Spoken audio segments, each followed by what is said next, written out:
Welcome, and thank you for joining me for some light reading. If you enjoy this video, please remember to leave a like and a comment. Everyone concerned in a murder has something to hide. So pronounced Hercule Poirot confidently, even the good doctor. Poirot spoke from experience, and we do know that at least some people were hiding things. Miss Russell wasn't really in the drawing room to check on the flowers, now was she? Ralph Patten, according to hearsay, was concerned over money, his father's will, and was keeping his visit to King's Abbot secret from his fiancée. And Dr. Shepherd had lied by omission to his sister Caroline, and to us the reader, by hiding his visit to the Three Boars before returning home the night Ackroyd's body was found. It seems that when Poirot asked Miss Flora if she wanted the whole truth, he didn't mean merely about the murderer. Chapter 8. Inspector Raglan is confident. We looked at each other. "You'll have inquiries made at the station, of course," I said. "Naturally. But I'm not over-sanguine as to the result. You know what that station is like." I did. King's Abbot is a mere village, but its station happens to be an important junction. Most of the big expresses stop there, and trains are shunted, resorted, and made up. It has 2 or 3 public telephone boxes. At that time of night there, local trains come in close upon each other to catch the connection for the express for the north, which comes in at 10:19 and leaves at 10:23. The whole place is in a bustle, and the chances of one particular person being noticed telephoning or getting into the express are very small indeed. "But why telephone at all?" demanded Melrose. "That is what I find so extraordinary. There seems no rhyme or reason to the ring." Poirot carefully straightened a china ornament on one of the bookcases. "Be sure there was a reason," he said over his shoulder. "But what reason could it be?" "When we know that, we shall know everything. This case is very curious and very interesting." There was something almost indescribable in the way he said those last words. I felt that he was looking at the case from some peculiar angle of his own, and what he saw I could not tell. He went to the window and stood there, looking out. "You say it was 9 o'clock, Dr. Shepherd, when you met this stranger outside the gate?" He asked the question without turning around. "Yes," I replied. "I heard the church clock chime the hours." "How long would it take him to reach the house, to reach this window, for instance?" 5 minutes at the outside, 2 or 3 minutes only if he took the path at the right of the drive and came straight here." "But to do that, he would have to know the way." "How can I explain myself? It would mean that he had been here before, that he knew his surroundings." "That is true," replied Colonel Melrose. "We could find out, doubtless, if Ackroyd had received any strangers during the past week." "Young Raymond could tell us that," I said. "Or Parker," suggested Colonel Melrose. "Ou tous les deux," suggested Poirot, smiling. Colonel Melrose went in search of Raymond, and I rang the bell once more for Parker. Colonel Melrose returned almost immediately, accompanied by the young secretary, whom he introduced to Poirot. Geoffrey Raymond was fresh and debonair as ever. He seemed surprised and delighted to make Poirot's acquaintance. "No idea you'd been living among us incognito, Mr. Poirot," he said. "It will be a great privilege to watch your work. Hello, what's this?" Poirot had been standing just to the left of the door. Now he moved aside suddenly, and I saw that while my back was turned, he must have swiftly drawn out the armchair till it stood in the position Parker had indicated. "Want me to sit in the chair whilst you take a blood test?" asked Raymond good-humouredly. "What's the idea?" "Monsieur Raymond, this chair was pulled out so, last night when Mr. Ackroyd was found killed. Someone moved it back again into place. Did you do so? The secretary's reply came without a second's hesitation. No, indeed, I didn't. I don't even remember that it was in that position. But it must have been if you say so. Anyway, somebody else must have moved it back to its proper place. Have they destroyed a clue in doing so? Too bad. It is of no consequence, said the detective. Of no consequence whatsoever. What I really want to ask you is this, Monsieur Raymond. Did any stranger come to see Mr. Ackroyd during this past week? The secretary reflected for a minute or two, knitting his brows, and during the pause Parker appeared in answer to the bell. No, said Raymond at last. I can't remember anyone. Can you, Parker? I beg your pardon, sir. Any stranger coming to see Mr. Ackroyd this week? The butler reflected for a minute or two. There was the young man who came on Wednesday, sir, he said at last. From Curtis and Trout, I understood he was. Raymond moved this aside with an impatient hand. Oh, yes, I remember, but that's not the kind of stranger this gentleman means. He turned to Poirot. Mr. Ackroyd had some idea of purchasing a dictaphone, he explained. It would have enabled us to get through a lot more work in a limited time. The firm in question sent down their representative, but nothing came of it. Mr. Ackroyd did not make up his mind to purchase. Poirot turned to the butler. Can you describe this young man to me, my good Parker? He was fair-haired, sir, and short, very neatly dressed in a blue serge suit. A very presentable young man, sir, for his station in life. Poirot turned to me. The man you met outside the gate, doctor, was tall, was he not? Yes, I said. Somewhere about 6 feet, I should say. There is nothing in that, then, declared the Belgian. I thank you, Parker. The butler spoke to Raymond. Mr. Hammond has just arrived, sir. He is anxious to know if he can be of any service, and he would be glad to have a word with you. I'll come at once, said the young man. He hurried out. Poirot looked inquiringly at the chief constable. The family solicitor, Mr. Poirot, said the latter. It is a busy time for this young Monsieur Raymond, murmured Mr. Poirot. He has the air efficient, that one. I believe Mr. Ackroyd considered him a most able secretary. He has been here how long? Just on 2 years, I fancy. His duties he fulfills punctuously. Of that I am sure. In what manner does he amuse himself? Does he go in for le sport? Private secretaries haven't much time for that sort of thing, said Colonel Melrose, smiling. Raymond plays golf, I believe, and tennis in the summer-time. He does not attend the courses. I should say the running of the horses. Race meetings? No, I don't think he's interested in racing. Poirot nodded and seemed to lose interest. He glanced slowly around the room. I have seen, I think, all that there is to be seen here. I, too, looked round. If those walls could speak, I murmured. Poirot shook his head. A tongue is not enough, he said. They would have to also have eyes and ears. But do not be too sure that these dead things, he touched the top of the bookcase as he spoke, are always dumb. To me they speak sometimes. Chairs, tables, they have their message. He turned away towards the door. What message? I cried. What have they said to you today?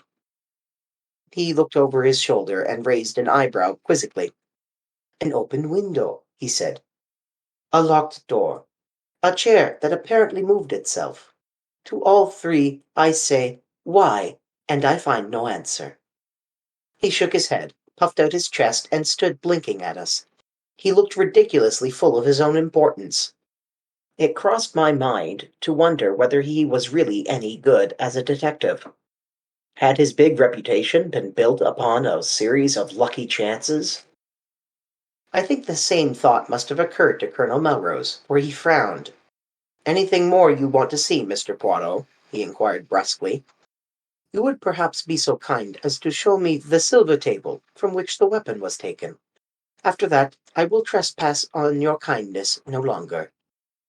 We went to the drawing-room, but on the way the constable waylaid the colonel, and after a muttered conversation, the latter excused himself and left us together. I showed Poirot the silver table, and after raising the lid once or twice and letting it fall, he pushed open the window and stepped out on the terrace. I followed him. Inspector Raglan had just turned the corner of the house and was coming towards us. His face looked grim and satisfied. "So there you are, Mr. Poirot," he said. "Well, this isn't going to be much of a case. I'm sorry, too. A nice enough young fellow gone wrong." Mr. Poirot's face fell, and he spoke very mildly. "I'm afraid I shall not be able to be of much aid to you, then?" "Next time, perhaps," said Inspector soothingly. "Though we don't have murders every day in this quiet little corner of the world." Poirot's gaze took on an admiring quality. "You have been of a marvelous promptness," he observed.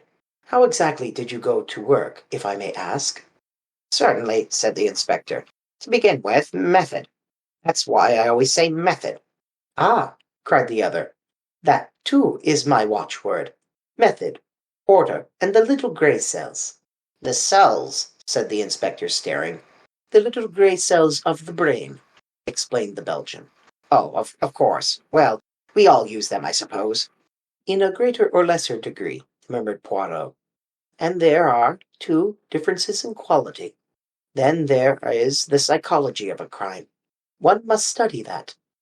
"Ah," said the inspector, "you've been bitten with all the psychoanalysis stuff. Now, I'm a plain man." Mrs. Raglan would not agree, I'm sure to that. Inspector Raglan, a little taken aback, bowed. "You don't understand," he said, grinning broadly.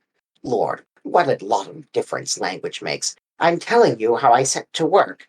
First of all, method. Mr. Ackroyd was last seen alive at 9:45 by his niece, Miss Flora Ackroyd. That's fact number one, isn't it?" "If you say so." "Well, it is. At 10:30, the doctor here says that Mr. Ackroyd had been dead at least half an hour. You stick to that, doctor?" "Certainly," I said. "Half an hour or longer." "Very good. That gives us exactly a quarter of an hour in which the crime must have been committed. I make a list of everyone in the house, and work through it, setting down opposite their names, where they were, and what they were doing between the hour of 9:45 and 10 p.m. He handed a sheet of paper to Poirot. I read it over his shoulder. It ran as follows, written in a neat script. "Major Blunt, in billiard room with Mr. Raymond. Latter confirms. Mr. Raymond, billiard room, see above. Mrs. Ackroyd, 9:45, watching billiard match. Went to bed 9:55. Raymond and Blunt watched her up staircase. Miss Ackroyd went straight from her uncle's room upstairs. Confirmed by Parker, also housemaid Elsie Dale. Servants. Parker went straight to butler's pantry. Confirmed by housekeeper Miss Russell, who came down to speak to him about something at 9:47 and remained at least 10 minutes. Miss Russell, as above, spoke to housemaid Elsie Dale, upstairs at 9:45. Ursula Bourne, parlour maid, in her own room until 9:55, then in servants' hall. Mrs. Cooper, cook, in servants' hall. Gladys Jones, second housemaid, in servants' hall. Elsie Dale, upstairs in bedroom, seen there by Miss Russell and Miss Flora Ackroyd. Mary Thripp, kitchen maid, servants' hall. The cook has been here 7 years, the parlour maid 18 months, and Parker just over a year. The others are new. Except for something fishy about Parker, they all seem quite all right." "A very complete list," said Poirot, handing it back to him. "I'm quite sure that Parker did not do the murder," he added gravely. "So is my sister," I struck in, "and she's usually right." Nobody paid attention to my interpolation. "That disposes pretty effectively of the household," continued the inspector.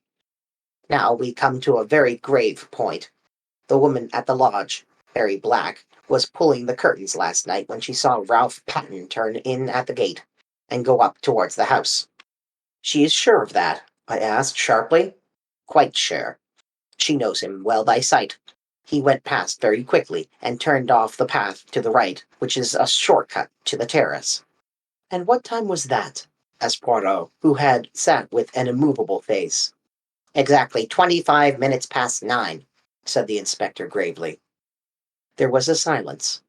Then the inspector spoke again. "It's all clear enough. It fits in without a flaw. At 25 minutes past 9, Captain Patton is seen passing the lodge. At 9:30 or thereabouts, Mr. Geoffrey Raymond hears someone in there asking for money, and Mr. Ackroyd refusing. What happens next? Captain Patton leaves the same way, through the window. He walks along the terrace, angry and baffled. He comes to the open drawing-room window. Say it's now 9:15. Miss Flora Ackroyd is saying good night to her uncle. Major Blunt, Mr. Raymond, and Mrs. Ackroyd are in the billiard-room. The drawing-room is empty. He steals in, takes the dagger from the silver table, and returns to the study window. He slips off his shoes, climbs in, and, well, I don't need to go into the details. He then slips out again and goes off. Hadn't the nerve to go back to the inn. He makes for the station, rings up from there. Why? Said Poirot softly. I jumped at the interruption. The little man was leaning forward. His eyes shone with a queer green light. For a moment, Inspector Raglan was taken aback by the question. It's difficult to say exactly why he did that, he said at last. But murderers do funny things. You'd know that if you were in the police force. The cleverest of them make stupid mistakes sometimes. But come along, I'll show you those footprints. We followed him round the corner of the terrace to the study window. At a word from Raglan, a police constable produced the shoes, which had been obtained from the local inn. The inspector laid them over the marks. They're the same, he said confidently. That is to say, they're not the same pair that actually made these prints. He went away in those. This is a pair just like them, but older. See how the studs are worn down? Surely a great many people wear shoes with rubber studs in them, asked Poirot. That's so, of course, said the inspector. I shouldn't put so much stress on the footmarks if it wasn't for everything else. Ah, well, said the inspector. It was a dry, fine night, you know. He left no prints on the terrace or on the gravel path. But unluckily for him, a spring must have welled up just lately at the end of the path from the drive. See here. A small gravelled path joined the terrace a few feet away. In one spot, a few yards from its termination, the ground was wet and boggy. Crossing this wet place, there were again marks of footprints, and amongst them the shoes with rubber studs. Poirot followed the path along a little way, the inspector by his side. You notice the woman's footprints, he said suddenly. The inspector laughed. Naturally. But several different women have walked this way, and men as well. It's a regular shortcut to the house, you see. It would be impossible to sort out all the footprints. After all, it's the ones on the windowsill that are really important. Poirot nodded. It's no good going farther, said the inspector, as he came in view of the drive. It's all gravelled again here, and hard as it can be. Again Poirot nodded, but his eyes were fixed on a small garden house, a kind of superior summer house. It was a little to the path ahead of us, and a gravel walk ran up to it. Poirot lingered about until the inspector had gone towards the house. Then he looked at me. You must have, indeed, been sent from the good God to replace my friend Hastings, he said with a twinkle. I observe that you do not quit my side. How say you, Dr. Shepherd? Shall we investigate that summer house? It interests me. He went up to the door and opened it. Inside, the place was almost dark. There were one or two rustic seats, a croquet set, and some folded deck chairs. I was startled to observe my new friend. He had dropped to his hands and knees and was crawling about the floor. Every now and then he shook his head as though not satisfied. Finally he sat back on his heels. Nothing, he murmured. Well, perhaps it was not to be expected. But it would have meant so much. He broke off, stiffening all over. Then he stretched out his hand to one of the rustic chairs. He detached something from one side of it. What is it? I cried. What have you found? He smiled, unclosing his hand so that I could see what lay in the palm of it. A scrap of stiff white cambric. I took it from him, looked at it curiously, and then handed it back. What do you make of it, my friend? He asked, eyeing me keenly. A scrap torn from a handkerchief, I suggested, shrugging my shoulders. He made another dart and picked up a small quill. A goose quill by the look of it. And that? He cried. What do you make of that? I only stared. He slipped the quill into his pocket and looked again at the scrap of white stuff. A fragment of a handkerchief, he mused. Perhaps you are right. But remember this. A good laundry does not starch a handkerchief. He nodded at me triumphantly, and then put away the scrap carefully in his pocketbook. The great Hercule Poirot, crawling around on the dirty floor, grabbing torn pieces of cloth and feathers. An amusing image. But why? What did Poirot think he might find? Cambric, as it happens, is a glossy fabric originating from France. Starching is typically done to keep clothing wrinkle-free, something rather unnecessary for a handkerchief, but common for dry-cleaned clothes to maintain a neat, unwrinkled appearance. Did it snag on the chair and tear off? Was someone sitting on it recently? A quill, of course, is a writing instrument. The Murder of Roger Ackroyd was published in 1926, and at that time, the predominant type of pen was a fountain pen. A quill was an old-fashioned tool, but still in common use. Was someone writing in the garden house recently? If you've enjoyed this light reading, please like the video and leave a comment. And until next time, may light shine upon your path.